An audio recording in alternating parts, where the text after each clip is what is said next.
Hip-hop changing from positive to negative was not a consequence of history. It was not a circumstance of history. It was nothing that just happened on its own. It had nothing to do with the changing of the times. It had nothing to do with that. It had everything to do with the fact that there are people in this particular society who wants to see us exactly where we are.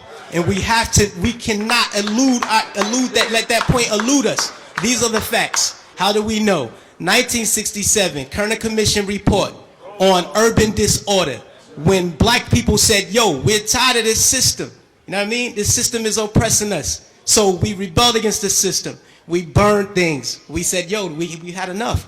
He did his little report on what caused these riots. He said, what caused these riots? He said it was young children who started these riots, and what was motivating them was a high self-esteem and an enhanced racial pride. What happened was they intentionally shifted the paradigm to get us exactly where we are right now. Right now, we're feeding the prison industrial complex right now.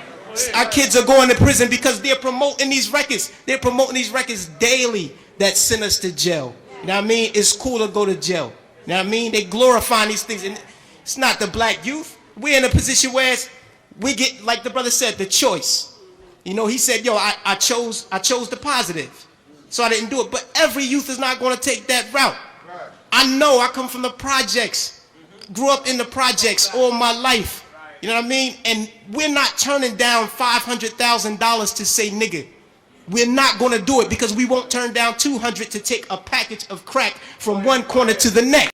In 1967, when the riots happened, he saw that the self-esteem and the racial pride was fueling this. So he said, how do I bring that down so that they will not riot? And what he did, he flooded the airways with black exploitation movies. Nigga Charlie and the Return of Nigga Charlie. These were movies. Hip-hop didn't start calling people niggas. We had Shaft. We had Coffee. Black girl turned prostitute to do whatever, you know what I mean? But these black exploitation movies brought down the self-esteem and the racial pride so that the kids will not rebel against this system of oppression. 92, the racial pride was back in effect. We had black kids going to Dr. Ben Yuckinin lectures. We were spending our money to go see Farrakhan speak as opposed to going to a strip club. So, fast forward to 1992. Same thing.